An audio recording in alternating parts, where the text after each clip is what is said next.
How can you improve memory? We remember things through memory associations. Each memory encoded in your brain is linked in some way to another encoded memory. For example, the word banana, what comes to mind? Could it be something like banana, yellow, elongated, sweet, monkey, fruit? However, unless you remember something humorous about an elephant looking like a banana, you are unlikely to think of a coconut when you see a banana. Or, what's the alphabet's third letter? You probably wouldn't know that C equals 3, but you could quickly go from A to B to C and answer C. You already know that A is the first letter of the alphabet, so you used associations to get the answer and worked on the series of letters until you got the right one.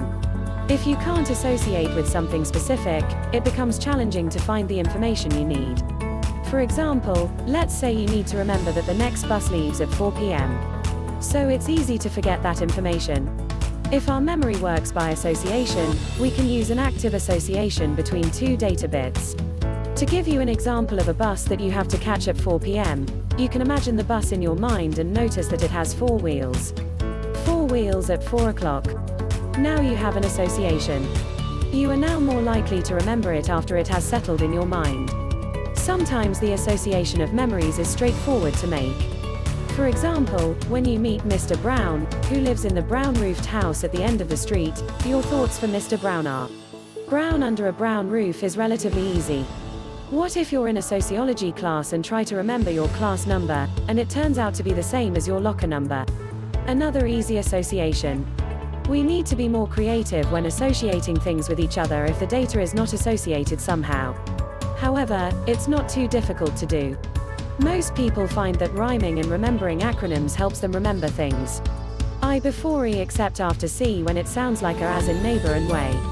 Roy G BIV to remember the colors of the rainbow in the right order. NEWS, compass directions. Rhymes and acronyms combine to form a memorable way of linking two things. As a general rule, use your creativity and imagination. You don't have to be a poet every time you want to remember something. Just evoke an image in your mind that you associate with information. It can be humorous so that it will be more memorable. For example, if you have to remember that the basketball court is on Raisin Street, you can imagine basketball players making raisin cookies. Don't worry. Use your creativity, and your memory will be vivid.